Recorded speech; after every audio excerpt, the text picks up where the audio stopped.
Hello, and thank you for joining us for Eye Care Live. My name is James Upright, and I'm the Healthy Minds Coordinator here at Eye Care. I'm also a graduate student in the LSU School Psychology program. Today I'm joined by Ms. Holly Sheets. Thank you very much for coming out here today. You are the Community Outreach Coordinator for the U.S. Attorney's Office, correct? And also with the Louisiana Law Enforcement for Gun Safety program.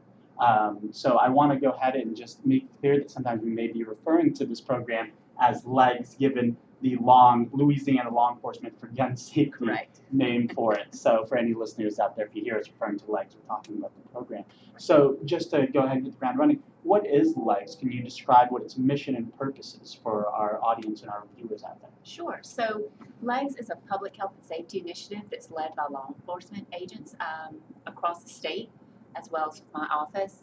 And our mission is to teach youth the dangers of playing with guns, make them aware of the consequences, safety tips to help keep them safe. Louisiana ranks second in the nation in accidental gun deaths amongst children. So on average, we lose probably 24 children a year, simply because somebody was playing with a gun. Okay, and so it sounds like your targeted age group. What is this targeted age group for? And that's really an eye-awakening kind of statistic, that second highest in the nation. So who are you trying to work with? What age groups, what populations? So our program is we tailor it, but it is meant for kindergartners up to high schoolers.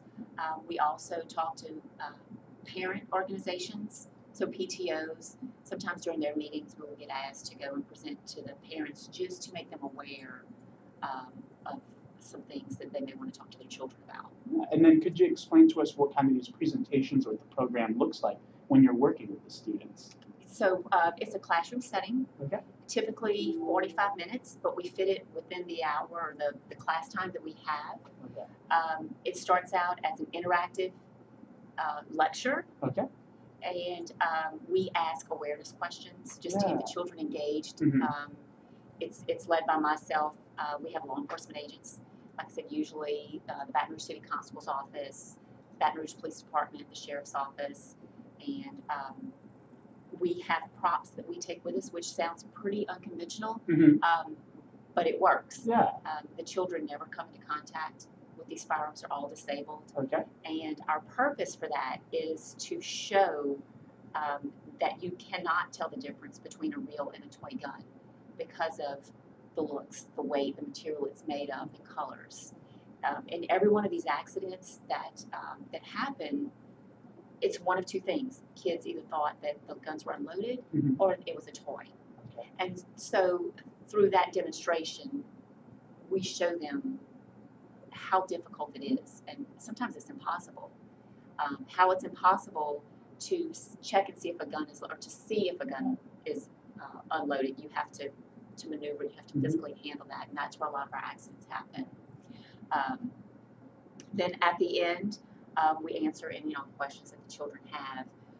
Then we have a bulletproof trailer that the firearm instructor shoots a watermelon inside. It's completely safe. Yeah. It's bulletproof and it's remote fire. Yeah. We've taught over 40,000 children, and it's been wildly successful. Yeah. Again, the watermelon shoot is just as unconventional as our props, but through that demonstration, we can show that what the kids are seeing and learning through television, movies, video games, that's not reality. Yeah, and I think, you talked about these unconventional things that you're doing, but to make it out of the ordinary probably helps it stick with the children more, makes it a more memorable experience for it. And I guess that's probably your ultimate goal with that.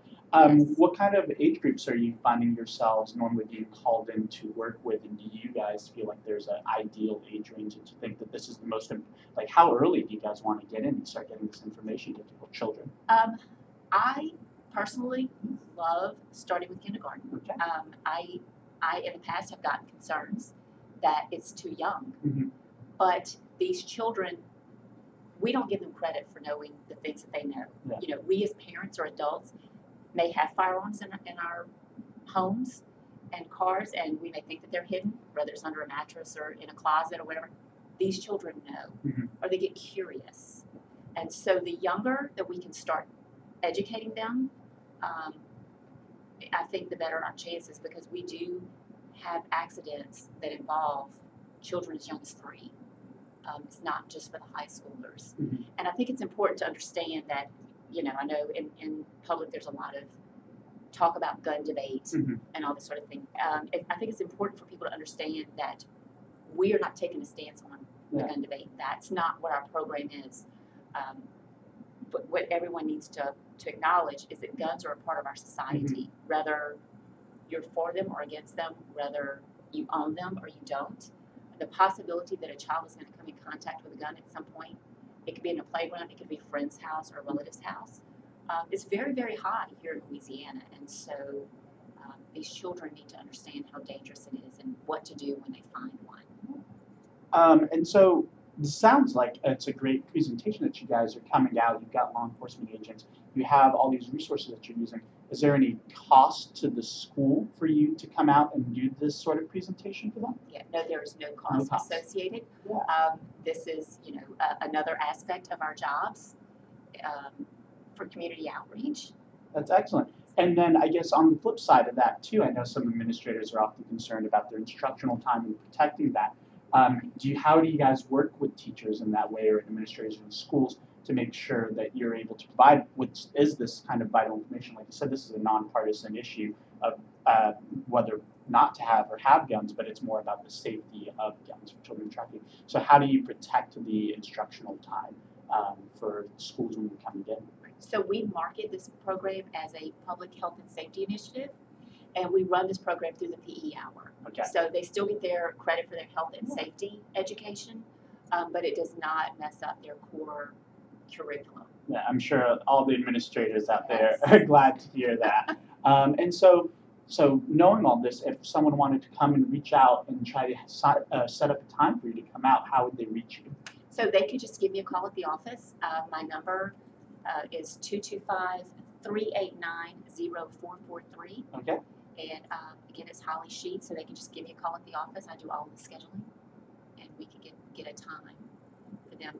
If I can add one more thing. Yeah, no, please go ahead. I didn't think earlier. Yeah. When we are talking to adults, such as PTO meetings, things like that, we have gun safety. We have gun locks. Mm-hmm. So if we're talking to a parent who has an unsecured gun at home, okay, we will provide them that gun lock free of charge. That's excellent. Show them how to use it. Mm-hmm.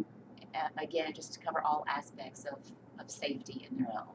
Yeah, because when you talk about this, I was thinking that's interesting, because definitely there's a lot to do that you can do to educate children. But I'm sure the children will bring some of this information back to the parents as well. But being at those PTO meetings, it seems also like an opportunity to help parents out, as you just mentioned, with being able to provide them with gun locks. Right. Or if there's any schools that have after school programs. We do those as well. Okay. And then as far as scheduling goes, one thing I want to ask, is there what areas can contact you? Is this just limited to the EVR parish, or is it a greater range than that? This is actually a statewide program. Okay. It started here in Baton Rouge as a pilot program, but it has gone statewide. Okay. So I work in East Baton Rouge Parish and the 8 surrounding parishes. Okay. But if it's somebody in a location outside of my jurisdiction, we have coordinators in that area too that I can direct them to. That's awesome. So this isn't just something for the capital area, but Correct. something that the whole state can Statewide, access. yes. Yeah, that's excellent that you guys are able to provide that service. Thank you so much for your time and for joining us today. Really Yes, appreciate thank it you for having me. on. I appreciate it. And thank you for joining us for iCare Live.